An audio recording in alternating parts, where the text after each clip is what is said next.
Salut à toutes et tous, j'espère que vous allez bien. Lorsqu'un client me demande de faire une revue d'architecture avec lui, je lui pose souvent les 5 mêmes questions qui sont devenues au fil des années les 5 règles d'or que je considère utiles à un architecte. Et ce que je vous propose, c'est de les découvrir ensemble aujourd'hui. Preview.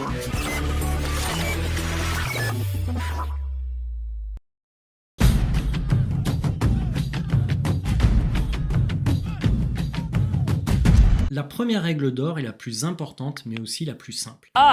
Est-ce que cette archi va répondre à mes objectifs business? En d'autres termes, est-ce que les équipes produits, les commerciaux, vont pouvoir, après déploiement de cette architecture, répondre aux besoins identifiés chez nos clients? Si la réponse est non, je dirais qu'il faut retravailler complètement mon architecture. Traduit techniquement, les objectifs business pourraient être: est-ce que mon architecture va pouvoir répondre à des soudaines montées en charge?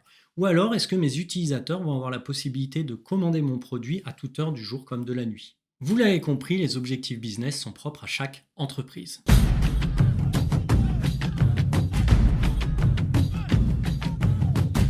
La deuxième règle d'or est: quelles sont les limites des services que je vais déployer? Vous le savez sans doute, mais quel que soit le cloud solution provider, il y a des limitations. Par exemple, dans Azure, quand vous créez une Azure Function, donc du serverless, vous allez pouvoir exécuter votre code pendant au maximum 1 heure sur une version premium. Et si on prend un autre exemple avec du Kubernetes AKS dans Azure, vous allez pouvoir instancier un nombre de nœuds limité sur un abonnement Azure, lié à la limitation inhérente au quota. Bref, vous l'avez compris, il y a toujours des limites à prendre en compte dans la rédaction de vos architectures.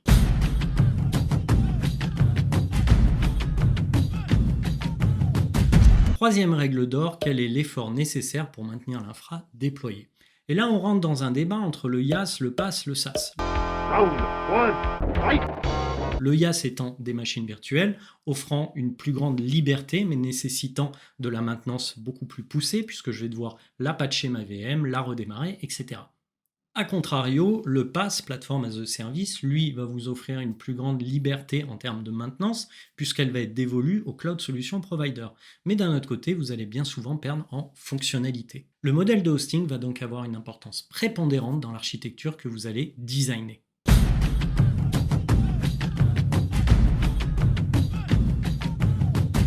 La quatrième règle d'or est: est-ce sécurisé?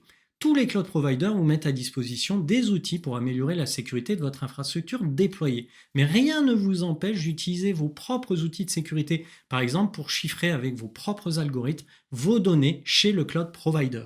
N'oubliez pas, la sécurité, ça a un coût, mais ça n'a pas de prix. Ce qui va me permettre de vous parler de la dernière règle d'or qui est: quel est le coût de l'infrastructure que je vais déployer? En d'autres termes, quand vous faites l'acquisition d'un bien ou quand vous allez au restaurant, vous allez regarder le prix. Et bien, c'est la même chose dans le cloud. Avant de déployer une architecture, il est important de calculer son coût en amont, ce qui va vous permettre de vérifier que le coût associé à l'architecture n'est pas supérieur au coût de revient de ce que vous allez en retirer par rapport à vos clients.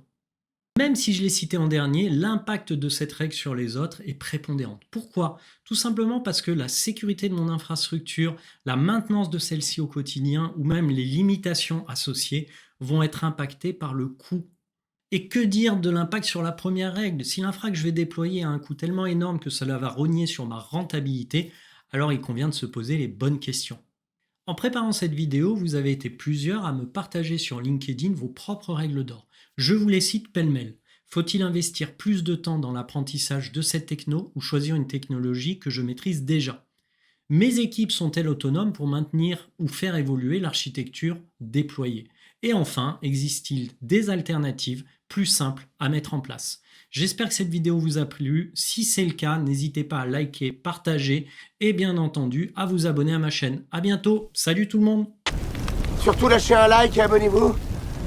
On s'éclate.